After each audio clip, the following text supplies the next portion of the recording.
في دراسة اتعملت على مجموعة كبيرة من الشباب والبنات، وجدوا إن كل واحد فيهم في المتوسط بيضيع من يومه 4 ساعات من غير ما يعمل فيهم حاجة. وده اللي خلانا نسأل نفسنا ليه إحنا بنبعزق في الوقت بتاعنا من غير حساب؟ إجابة السؤال ده ممكن تبقى علشان مفيش حد هيحاسبنا على الوقت بتاعنا، أو إننا عارفين إن حتى لو ضيعنا عدد من الساعات النهاردة لسه عندنا 24 ساعة بكرة نعمل فيهم كل حاجة. أو يمكن علشان مش فاهمين ليه لازم نستغل وقتنا أصلا. مهما كانت إجابتك على السؤال ده، في فرجة هنقولك إزاي ممكن تصرف وقتك بطريقة صحيحة وتبقى عارف كل دقيقة راحت في ايه.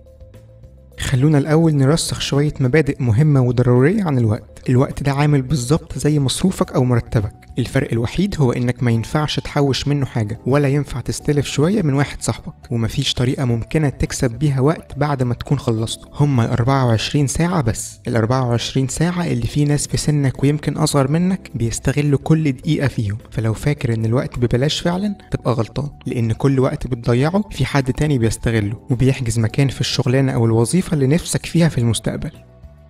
ساعات كتير الوقت بيضيع من غير فايدة علشان مش عارفين نعمل ايه، او بمعنى اصح مفيش ورانا حاجة نعملها، فبنقعد مستنيين لحد ما تيجي حاجة، وده في حد ذاته اكبر غلطة. حل المشكلة دي ببساطة هو التخطيط المسبق. لما تيجي تبدأ يومك الصبح خد 10 دقايق علشان ترسم تصور لتسلسل اليوم اللي هتمشي عليه. من 5 ل6 هروح الجيم، ومن 6 ل7 هقرا في الكتاب شوية، وهكذا. اتأكد ان مفيش وقت فاضي اطلاقا في يومك، وخليك عارف انك مش مجبر تخلص كل حاجة في الحاجات دي لو حصل تغيرات او احداث مفاجئة، لكن ما ينفعش يعدي عليك وقت تكون مش بتعمل فيه حاجة مفيدة.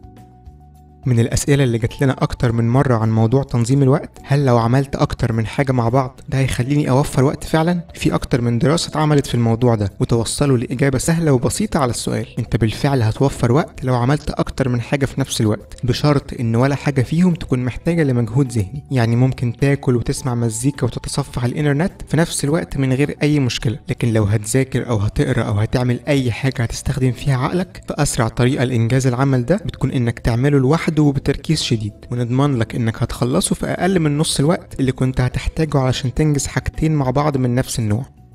ما تترددش انك تسأل نفسك في بداية اي حاجة بتعملها، هل اللي هعمله ده مفيد ليا ولا لا؟ طب هل في حاجة تانية استغل فيها الوقت ده؟ وارجع افتكر المبادئ والافكار اللي اتكلمنا عليها في اول الفيديو. الطريقة دي هتضمن لك انك تستغل كل دقيقة في يومك احسن استغلال. ولو فعلا بدأت تدخل الافكار دي في حسبانك وانت بتخطط ليومك ولوقتك، يبقى احنا نجحنا في مهمتنا الحمد لله.